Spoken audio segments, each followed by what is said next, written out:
While you guys were driving all over the country, those of us back in San Francisco were reading your adventures in the paper, following this tour, stop by stop.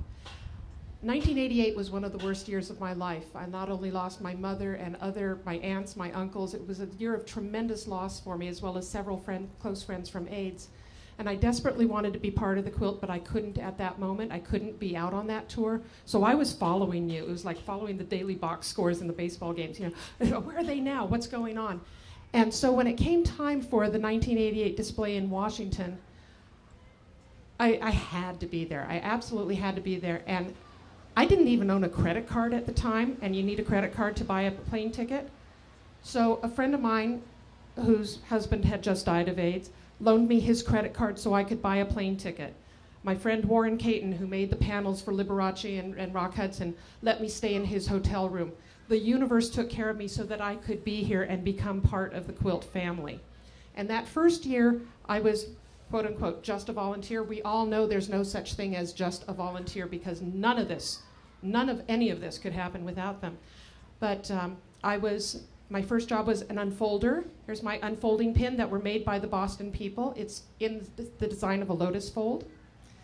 And then I was a monitor and on the quilt that first year. Joanie, only you keep all this stuff, you know.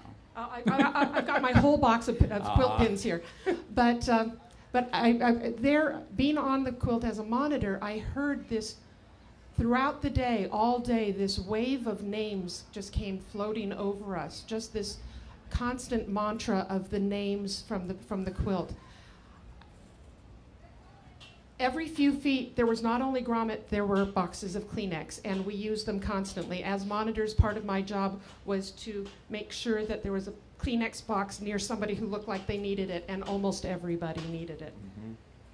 But the litany of the names really appealed to me.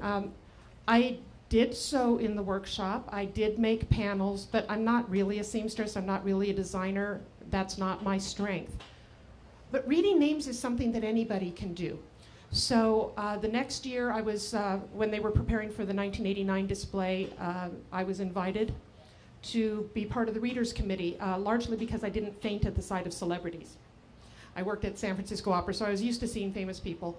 And I was asked to help with the invitations to the readers. Now, what we've got going on throughout the Smithsonian Folklife Festival is something kind of new and different and quite wonderful for us. Everybody here at the festival is invited to come and read names. Everybody is invited to take part in this very moving and very profound ritual of giving voice to the quilt.